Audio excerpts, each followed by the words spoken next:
kasih karunia, rahmat dan damai sejahtera dari Allah Bapa dan dari Yesus Kristus Tuhan kita menyertai kami sekalian.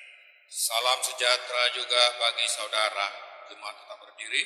Demikianlah kami mau memuji Engkau seumur hidup dan bermazmur demi nama-Mu. Ketika kami mengingat Engkau dan merenungkan sepanjang tahun, Sungguh Engkau telah menjadi pertolongan kami. dan dalam naungan sayap-Mu kami bersorak-sorai. Kita angkat lagu pujian.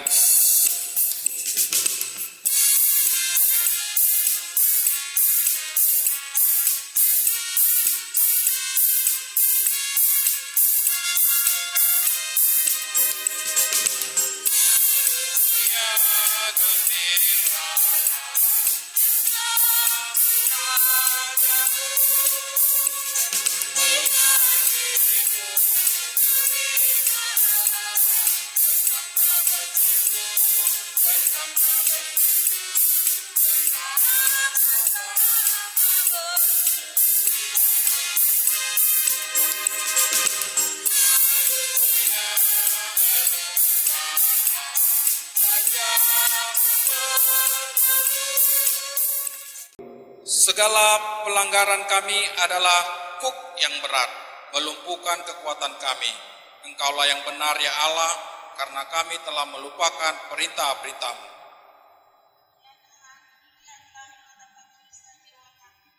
Oleh karena segala pelanggaran dan dosa kami, Bersihkanlah aku daripada dosaku dengan hisop, maka aku menjadi tahir. Basuhlah aku, maka aku menjadi lebih putih dari salju. Biarlah aku mendengar kegirangan dan sukacita. Biarlah tulang yang Kau remukkan bersorak-sorak kembali. sembunyikanlah wajahmu terhadap dosaku, hapuskanlah segala kesalahanku, jadikanlah hatiku tahir ya Allah, dan perbaharuilah batinku dengan roh yang teguh. Silakan duduk kembali.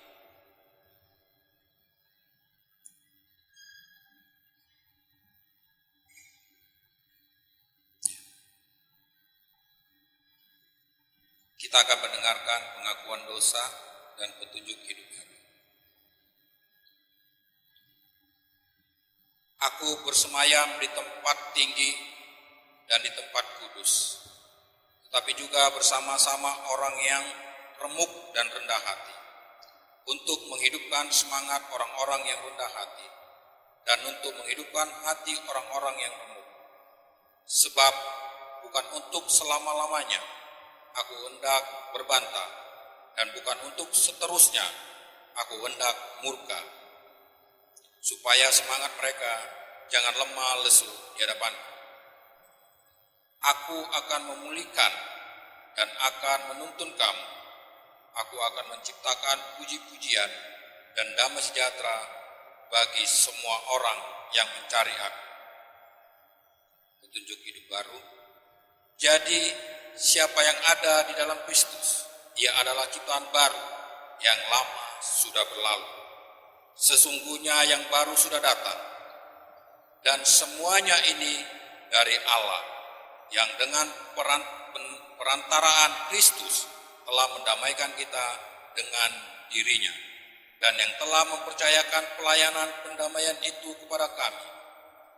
Sebab Allah mendamaikan dunia dengan dirinya oleh Kristus dengan tidak memperhitungkan pelanggaran mereka. Ia telah mempercayakan berita pendamaian itu kepada kami. Jadi kami ini adalah utusan-utusan Kristus. Seakan-akan Allah menasihati kamu dengan perantara kami. Dalam nama Kristus kami meminta kepadamu, berilah dirimu didamaikan dengan Allah. Dia yang tidak mengenal dosa telah dibuatnya menjadi dosa karena kita, supaya dalam Dia kita dibenarkan oleh Allah. Kita angkat lagu pujian dari Kidung Jemaat nomor 34, Salib Yesus.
termasuk di dalam pengakuan iman rasul kita, sebagaimana saudara-saudara kita seiman di seluruh dunia yang turut juga mengucapkannya.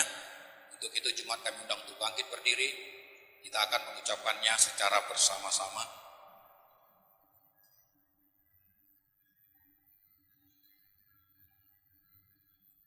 Pengakuan iman rasul yang seperti diucapkan saudara-saudara kita di seluruh dunia, marilah juga kita mengucapkannya secara bersama-sama.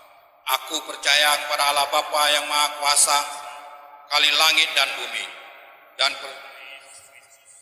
anaknya yang tunggal Tuhan kita, yang dikandung daripada Roh Kudus, lahir dari yang menderita di bawah pemerintahan Pontius Pilatus, disalibkan, mati dan dikuburkan, turun ke dalam kerajaan maut, pada hari yang ketiga bangkit pula dari antara orang mati, naik ke surga, duduk sebelah kanan Allah Bapa yang Maha Kuasa, dan akan datang dari sana untuk menghakimi orang yang hidup dan yang mati. Aku percaya kepada Roh Kudus, gereja yang kudus dan am, persekutuan orang kudus, pengampunan dosa, kebangkitan daging, dan hidup yang kekal. Amin.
boleh diberi kesempatan beribadah di tempat ini. Sejenak kita mendengarkan warta jemaat untuk seminggu ke depan.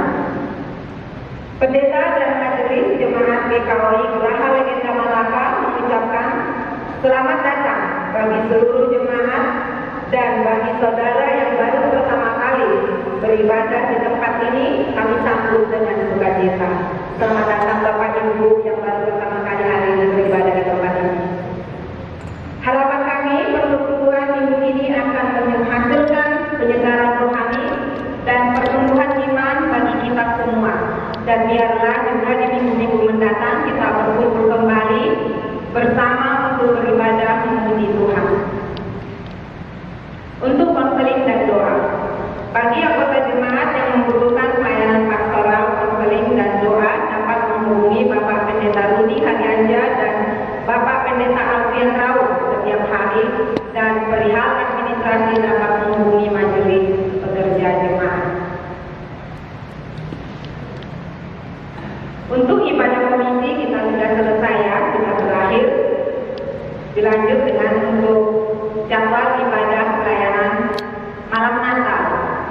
Pelayan firman Bapak Pendeta Alfian Rau, pengantar kadim Diaken Peduluk Saribu, liturgos Penatua Boru Aritona, pemusik Ikin Singer Margareta dan Anita, penyambut jemaat Bapak Penatua Gulkom, dan yang bertugas mengecek suhu jemaat Bapak Gita Sitompul, warga jemaat Bapak Penatua Ermanurung, kolektan majelis dan doa persembahan Bapak Penatua Erna Pitubulu.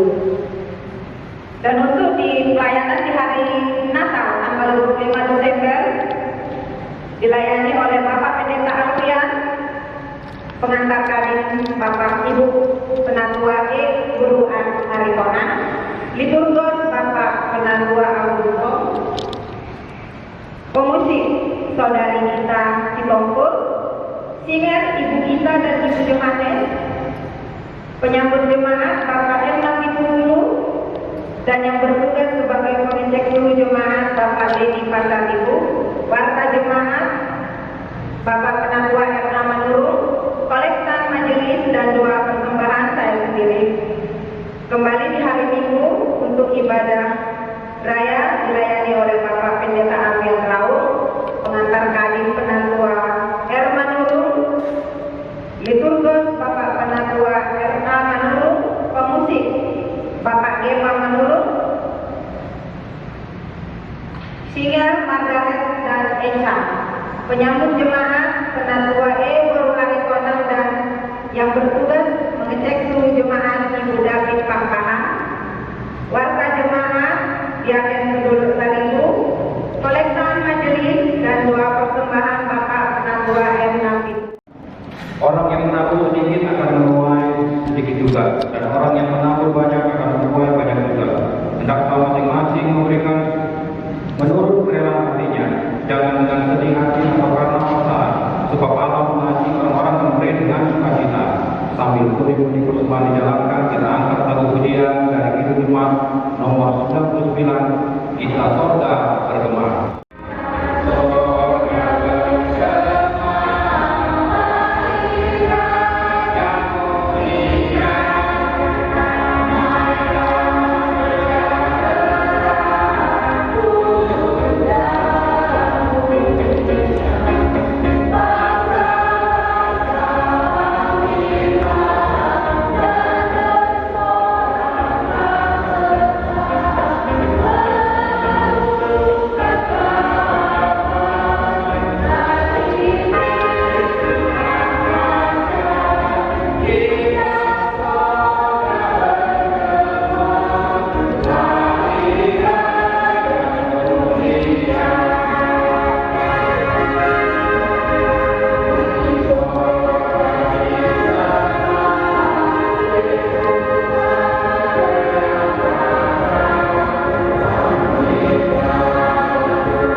Segala puji dan syukur ya Bapa kami limpahkan pada siang hari ini. Nah, kami merasakan begitu banyak berkat yang telah kami terima pada saat ini. Bapa, satu banyak yang kami tamu dalam kehidupan kami, berkat kehidupan, berkat jasmani, dan berkat segala yang bisa kami terima, Tuhan sudah menunjukkan pada saat ini. Tuhan, kami berusaha berkat sebagian dari para berkat itu kami serahkan kembali sebagai persembahan syukur kami. Terimalah segala persembahan kami ini Bapa, menjadikan dan menjadi hormat kemuliaan nama Tuhan ini. Dan berkatnya ya Bapa, tangan yang sudah memberikan, dan begitu juga tangan yang belum bisa memberikan pada hari ini Bapa.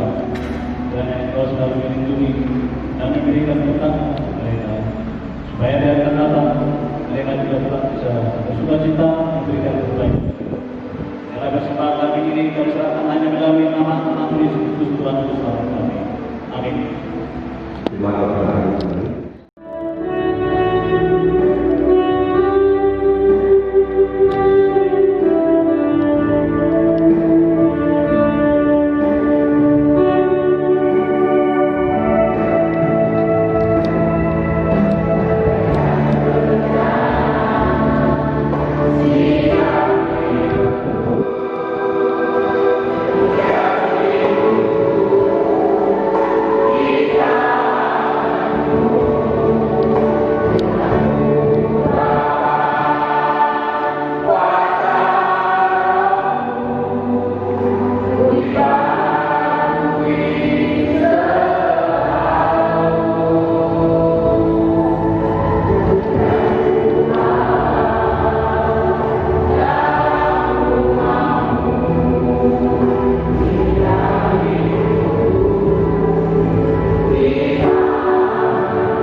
Dan di pagi siang hari ini kami datang ke altar Tuhan untuk bersyukur akan segala sesuatu yang sudah diberikan bagi kami dan juga sekaligus memohon kembali kekuatan lewat puji-pujian, kesaksian terlebih oleh kebenaran firman Tuhan.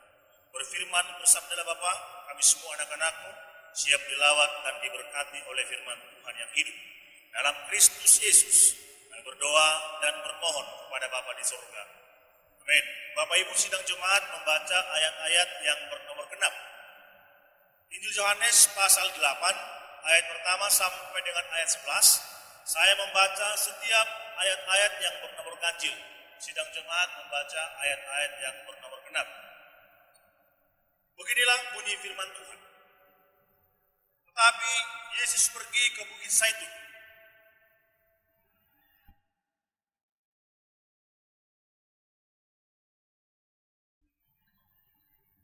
Maka ahli-ahli Taurat dan orang-orang Farisi membawa kepadanya seorang perempuan yang kedapatan berbuat zina.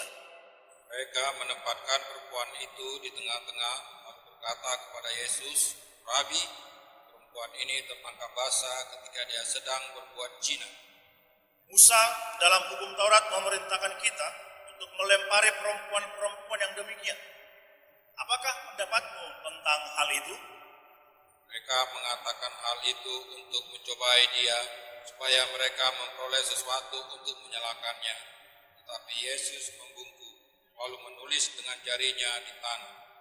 Dan ketika mereka terus-menerus bertanya kepadanya, ia pun bangkit berdiri lalu berkata kepada mereka, "Barang siapa di antara kamu tidak berdosa, hendaklah ia yang pertama melemparkan batu kepada perempuan itu."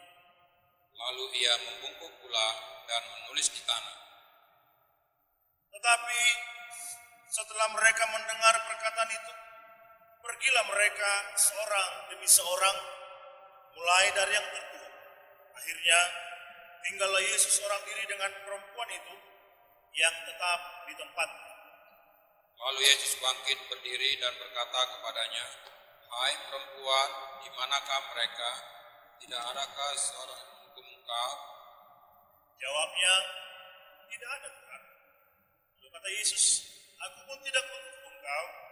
Pergilah dan jangan berbuat dosa lagi mulai dari sekarang." Firman Tuhan bersabda, mereka yang berbahagia dan diberkati Tuhan adalah mereka yang membaca firman Tuhan, merenungkan firman itu, dan memelihara firman itu dalam hidupnya hari lepas hari. Terpujilah Tuhan kita, Yesus Kristus. Hosiana.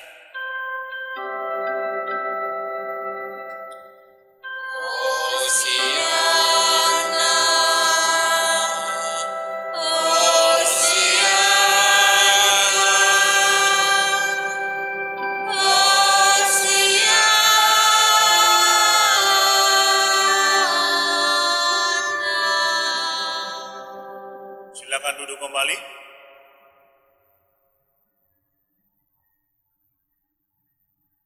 Salam sejahtera dalam kasih Yesus bagi kita semua. Salam sejahtera. Memang orang Indonesia agak susah menjawab balas yang baik itu. Salam sejahtera Bapak Ibu yang dikasih Tuhan. Mungkin Bapak Ibu biasa dengan kata shalom. Saya lebih tertarik menggunakan kata salam sejahtera. Karena shalom itu cenderung hanya kepada yang berbau fisik, jasmani, kesehatan, berkat materi. Tapi damai sejahtera karena Allah hadir dalam kehidupan kita. Hari ini kita masuk dalam minggu Advent yang keempat, yaitu minggu Advent perdamaian. Perdamaian bagaimana Kristus datang ke dunia untuk mendamaikan manusia dengan Allah. Di minggu Advent yang terakhir, sebelum kita tanggal 24 merayakan ibadah malam kudus. Bapak Ibu yang dikasih Tuhan, adik-adik pemuda, pemudi remaja, tema kita hari ini Tuhan Yesus memanusiakan manusia. Tuhan Yesus memanusiakan manusia. Ada ungkapan yang mengatakan sudah menjadi orang dia sekarang. Memang selama ini apa? Hantu, nggak orang gitu kan. Kalau di bagasan bahasa Batak, agak bijol main mana sama nari gitu kan. Artinya apa? Bukan dulu nggak manusia, bukan dulu yang jauh mabigu, tapi dia sudah berhasil, itulah kira-kira pengertian. Orang yang belum percaya kepada Yesus, kata dosen saya, bagaikan mayat hidup berjalan. Sehingga tema kita agak konfrontatif hari ini, Tuhan Yesus memanusiakan manusia. Tuhan Yesus memanusiakan manusia. Jangan nanti Bapak bilang, saya nggak manusia selama ini gitu kan. Mari kita lihat apa yang bisa kita pelajari dari perikop yang Tuhan sampaikan kepada kita lewat Injil Yohanes. Minimal ada dua yang mau saya sampaikan kepada kita. Yang pertama adalah tidak ada satu orang pun manusia yang tidak berdosa.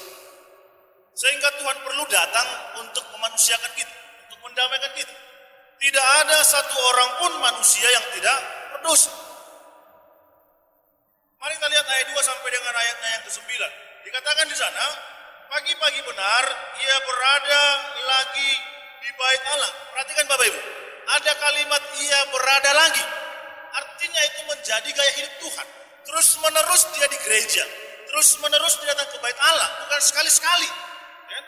Bukan sekali-sekali, melolak batak, kadang-kadang ngelodo napas. Ya kan? Kristen Natal dan Paskah.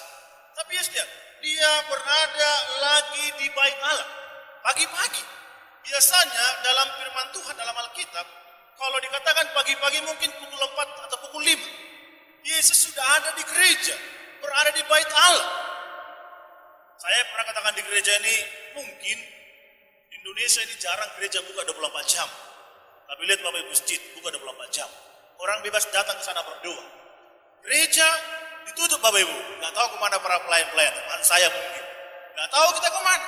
Padahal kita dalam Alkitab misalnya Ibu Hana, ketika Ibu Hana bergumul, kemana dia pergi? Ke gereja, ke bait Allah, berdoa di sana. Bapak Ibu, ini mungkin menjadi perenungan kita bersama-sama pemikiran kita, bagaimana menyikapi itu supaya gereja tidak kosong. Minimal kalau ditutup mungkin ada kantor di belakang gitu kan, bisa buka kapan jemaat datang, bisa untuk menyampaikan apa yang menjadi harapannya. Lalu dikatakan juga, dan seluruh rakyat datang kepadanya. Ia duduk dan mengajar mereka. Ternyata ada sekelompok orang juga yang rindu setiap hari bertemu dengan Tuhan dan firman Tuhan. Setiap hari mereka datang pagi-pagi untuk mendengarkan firman Tuhan. Dulu waktu saya di Petra Bapak Ibu, boleh tanya istri saya. Dulu waktu kami di Petra, di Pondok Ujung di Tangerang itu, Bintaro Selatan, kami ada doa tiap pagi, pukul 5 pagi Bapak Ibu. Setiap pukul 5 pagi kami ada doa. Pertama-tama saya dan istri, lalu ada yang semangat, ada 4 orang, satu majelis, satu pemudi. Lalu tiba-tiba sampai berlama-lama tinggal saya dengan istri. Saya nggak tahu apa terlalu enak tidur, atau bagaimana. Atau mungkin kurang mengerti apa arti doa. Dan akhirnya, karena saya dengan istri, saya bilang begini, Mas, sudahlah, berdoa di rumah aja kita berdua gitu. Lihat ada sekelompok orang yang setiap hari rindu bertemu dengan Tuhan dan firman Tuhan. Mereka tidak rindu bertemu dengan mujizat. Mereka tidak rindu bertemu dengan berkat-berkat materi, tapi bertemu dengan Tuhan. Di zaman ini Bapak Ibu, orang rindu bertemu dengan apa?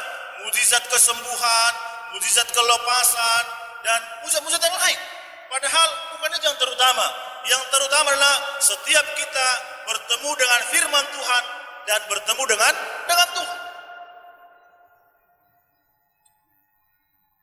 Sementara dia mengajar, ayat 3 dikatakan, maka ahli-ahli Taurat dan orang-orang Farisi membawa kepadanya seorang perempuan yang kedapatan berbuat zina. Bapak Ibu, sekelompok orang yang mengaku ahli agama, ahli Taurat, orang-orang yang mengerti firman Tuhan, tidak punya etika. Ketika ia sedang mengajar, mereka datang ke tengah-tengah gereja itu, mengganggu ibadah, lalu menempatkan perempuan yang kedapatan berzina. Bukankah mereka tokoh-tokoh agama? Tapi mengapa mereka tidak punya etika? Bukankah harusnya mereka ada kuala nuhun, permisi, izin, atau bertanya kepada Tuhan, boleh kami masuk? Ini ada orang bermasalah? Kenapa saya katakan mereka tidak punya etika? Karena kita lihat Bapak dari ayat 6 nanti. Ternyata memang betul mereka tidak punya etika. Ayat 6 terbukti kalimat nanti katakan mereka datang ke situ bukan sungguh-sungguh untuk memperbaiki perempuan ini, tapi untuk mencoba Yesus. Lihat ayat 4. Mereka menempatkan perempuan itu di tengah-tengah lalu berkata kepada Yesus, Rabi, perempuan ini tertangkap basah ketika ia sedang berbuat zina. Pertanyaan bagi kita, dengan siapa dia berzina? Dengan siapa dia berzina? Tertangkap basah, dengan siapa? Kenapa hanya ditangkap? Kemana laki-lakinya? Di mana lawannya berzina? Teman berzinanya? Karena lagi-lagi memang Bapak Ibu, tujuan mereka adalah untuk mencoba Yesus, untuk menjebak Yesus, supaya mereka bisa mempersalahkan Tuhan di hadapan orang Romawi ataupun nanti orang Israel. Bapak Ibu yang terkasih dalam kasih Tuhan, ayat 5 dikatakan, Musa, mereka mulai mengutip firman Tuhan Bapak Ibu. Musa dalam hukum Taurat memerintahkan kita untuk melempari perempuan-perempuan yang demikian. Apakah pendapatmu tentang hal itu? Mencoba menguji firman Tuhan dari hukum Taurat yang disampaikan Musa. Memang dalam Imamat dikatakan, Imamat 20 ayat 10, kalau ada yang berzina mereka ketahuan, mereka akan dilempari dengan batu sampai mati. Baik laki-laki dan perempuan. Tentu nggak mungkin satu orang, pasti berpasangan. Pertanyaan tadi, kenapa hanya perempuan itu yang dibawa di sana? Ayat 6, ini bagi saya yang paling sadis Bapak Ibu. Ayat 6. Dikatakan dalam ayat 6, mereka mengatakan hal itu untuk mencobai dia, supaya mereka memperoleh sesuatu untuk menyalahkannya. Lihat Bapak, mereka untuk mencobai Yesus, lalu ada kalimat, supaya mereka memperoleh sesuatu untuk menyalahkan Yesus.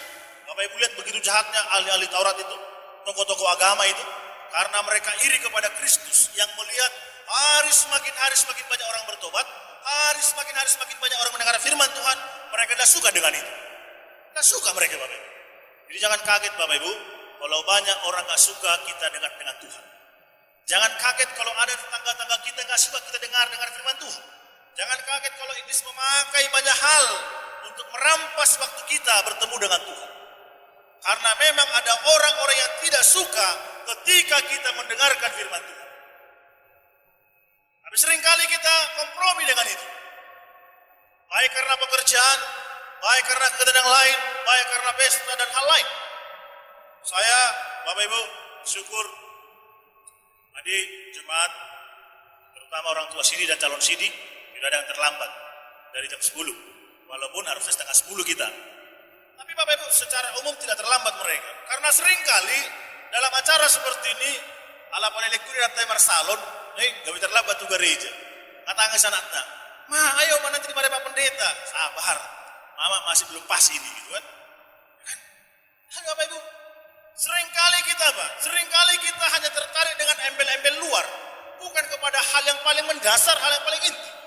Bertemu dengan Tuhan, bukan bertemu dengan pakaian, bukan bertemu dengan gaya rambut, bukan bertemu dengan baju baru, tapi bertemu dengan Tuhan. Sehingga saya katakan dalam pertemuan dengan anak kelas katekisasi, ingat kelas katekisasi bukan berarti setelah kamu ditemukan CD kamu yang menanggung dosa kamu papa mama. Tidak. Sejak kecil sampai kamu mati nanti kami menanggung dosa kamu, bukan papa mama. Gak ada hubungan CD dengan dosa papa mama. Gak ada itu. Itu pengajaran gak benar. Karena Alkitab bilang semua orang telah berbuat dosa dan telah kehilangan kemuliaan Allah. Mulai kamu dalam kandungan 3 bulan sampai kamu nanti bertemu dengan Tuhan, kamu sudah berdosa. Dosa tidak ditentukan oleh usia kamu. Tidak ditentukan dengan penungguan sidi atau maluan.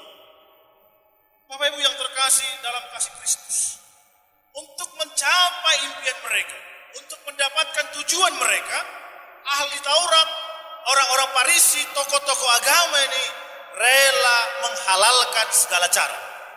Lihat, mereka tega seorang perempuan mati dilempari hanya untuk mencapai tujuannya.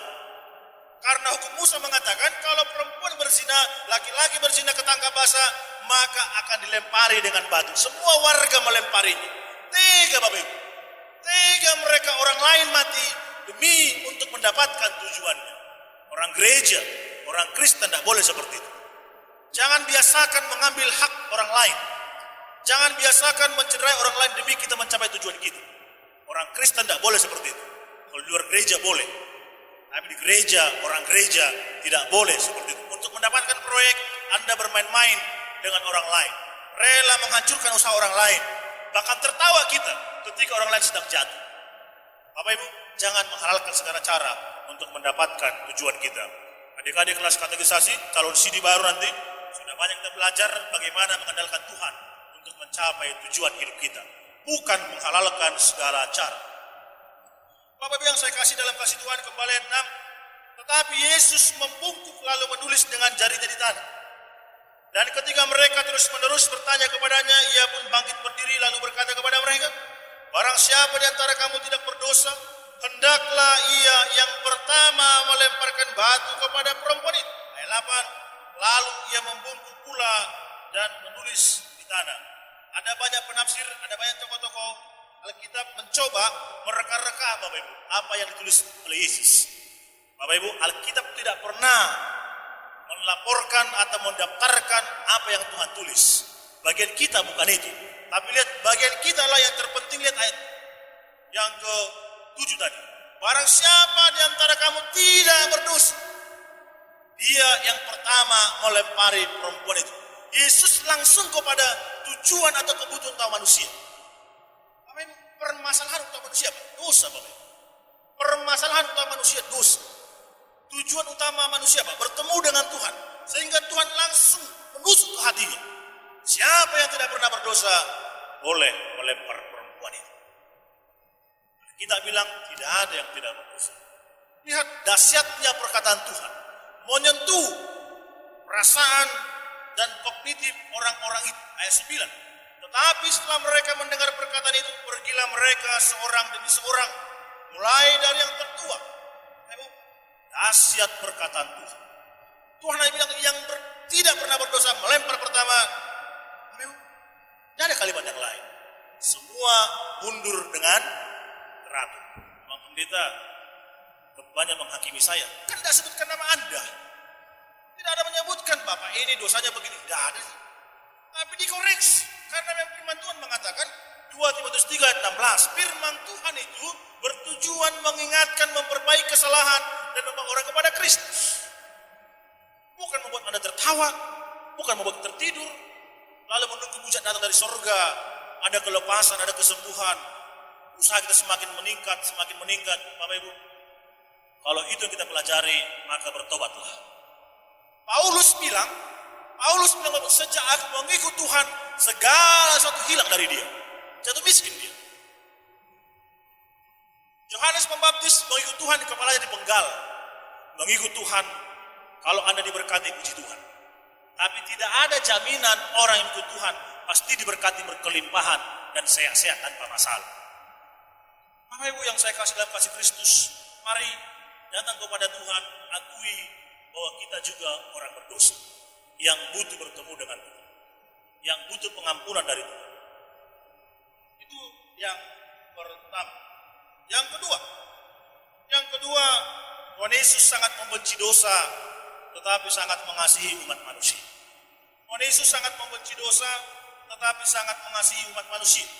Mari perhatikan ayat 10 dan 11.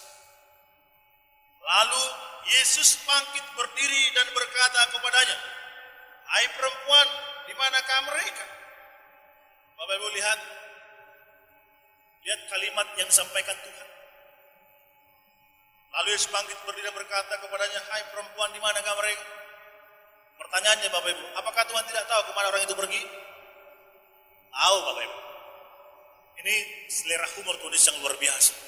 Tuhan mengerti bahwa perempuan itu sudah gemetaran, sudah tidak punya harapan hidup karena akan dilempari dengan batu. Dia berpikir, mati mau. Bidang kuri madau batu. Akan mati Bapak Ibu. Itu hukumannya. Imamat 20 ayat 10 dan Ulangan 24 ayat 20 sampai 24. Hukumannya mati, Bapak, dilempar dengan batu. Sehingga Tuhan perlu membuat dia agak rileks. Tuhan bilang, "Hai perempuan, di manakah mereka? Tidak adakah seorang yang menghukum kau?" Tuhan lebih berhumor lagi dengan dia. Saya yakin Bapak Ibu ketika Tuhan bercakap-cakap dengan dia, pasti perempuan itu agak lega dan mungkin semangat hidupnya kembali timbul. Walaupun Tuhan belum katakan ayat 11, tapi saya yakin ketika perempuan itu diajak Tuhan berbicara, bertanya Tuhan kepadanya, karena Tuhan tahu kemana mereka pergi, karena Tuhan Allah yang Maha tahu. Tapi Tuhan mencoba mencarikan suasana itu supaya perempuan itu kembali punya semangat hidup dan tidak lagi dianggap sebagai sampah masyarakat.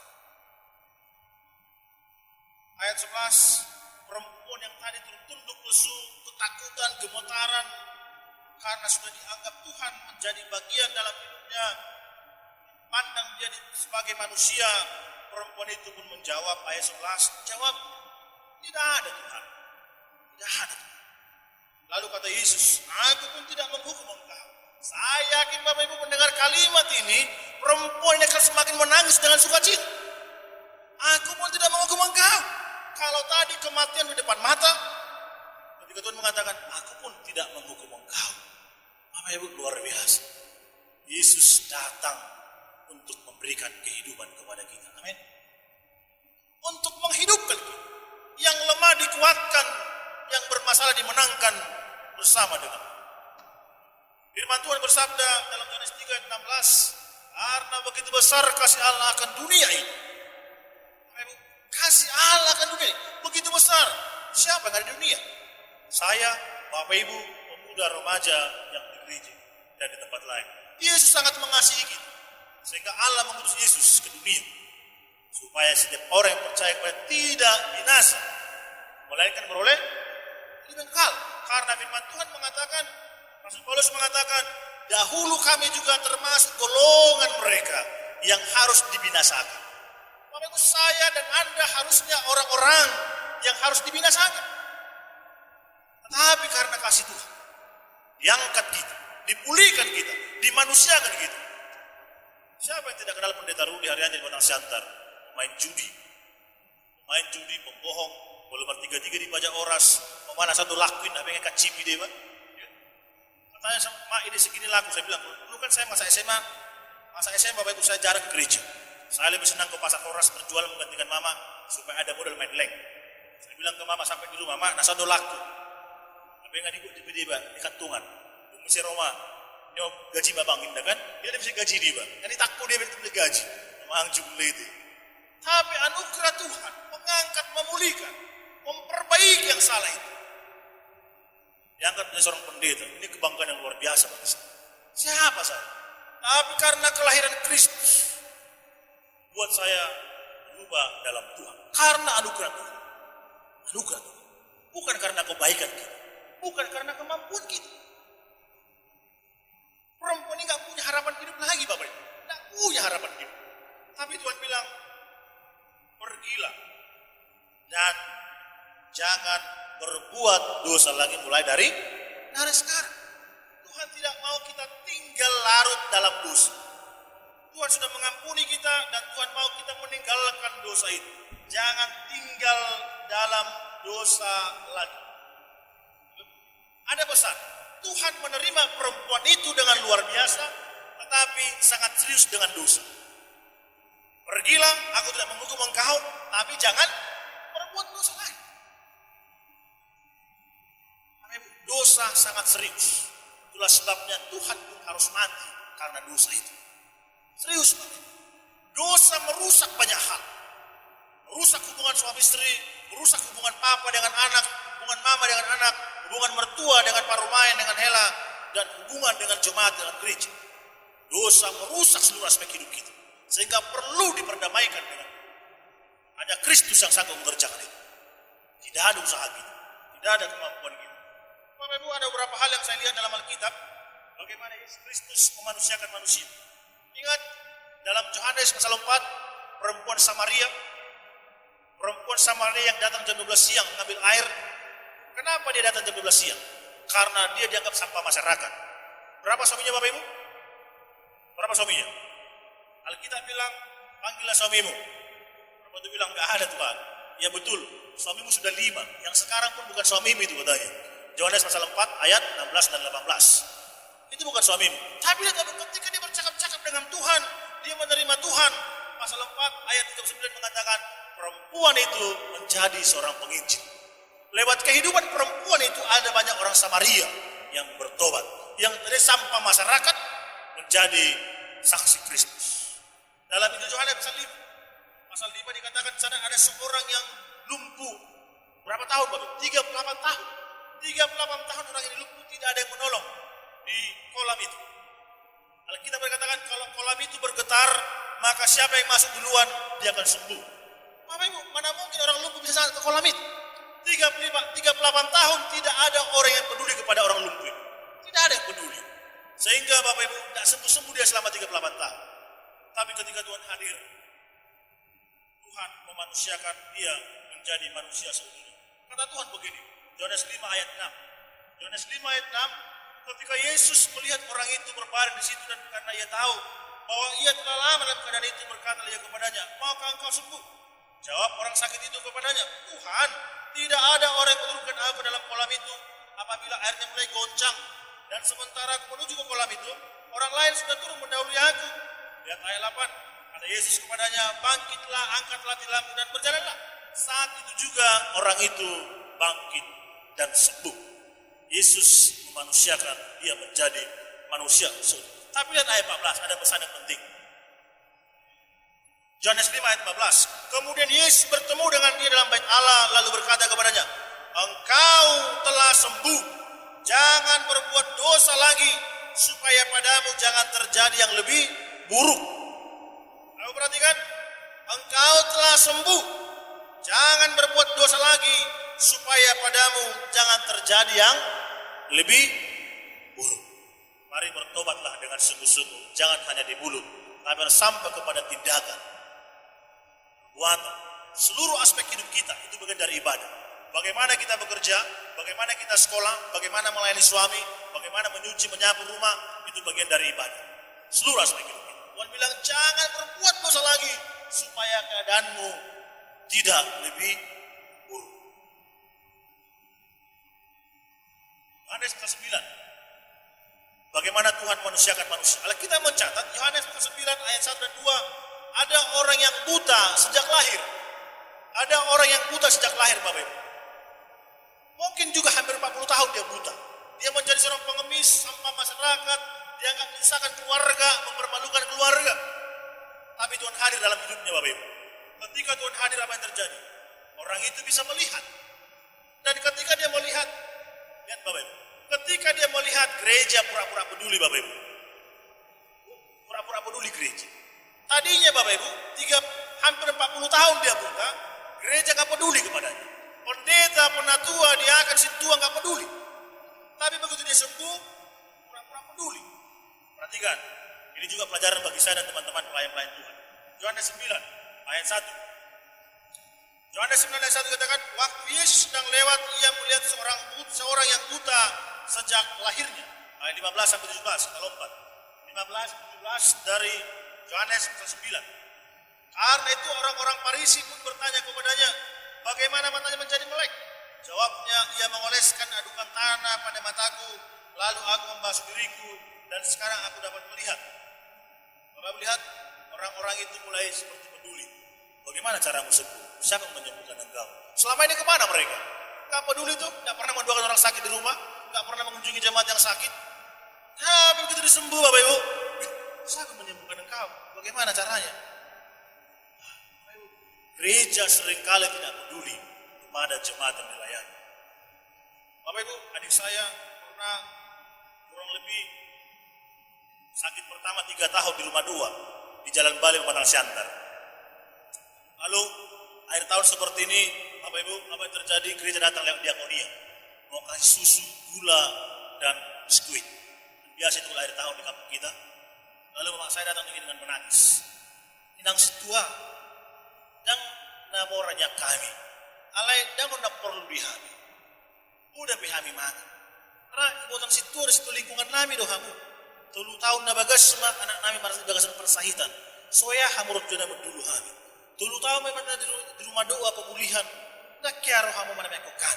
Bapak Ibu, bukan itu yang kita minta, bukan beras itu, bukan sembako itu, tapi kunjungan doa perhatian. Dianggap bagian dari jemaat, bagian dari kerajaan Allah, bagian keluarga Allah. Gereja seringkali mengabaikan hal-hal seperti itu. Semua orang butuh makan, betul, tapi bukan itu yang terpenting. Mari kalau kami ada salah Bapak Ibu, lama gak ke rumah Anda, ingatkan, Pak Ben, sudah lama gak ke rumah, mainlah sekali-sekali. Gak kangen apa anak saya, gak kangen sama kami, kan bisa begitu ya. Supaya indah, supaya jangan ada dusta di antara kita kan. Siapa tahu mungkin pendetanya sibuk dengan yang lain kan. Bapak Ibu, jangan sampai bilang, gak benar gereja kami. Karena kami diperhatikan, oh karena mau raya udah berengin kan. Boleh juga begitu kan, saling mengingatkan kita. Supaya sama-sama gak berdosa kan.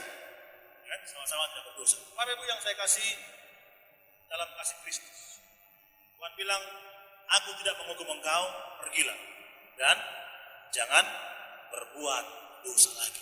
Semua mereka jumpa dengan Tuhan, dan Tuhan memanusiakan mereka menjadi manusia seutuhnya. Kelima, anak-anak yang kami banggakan dalam kasih Kristus.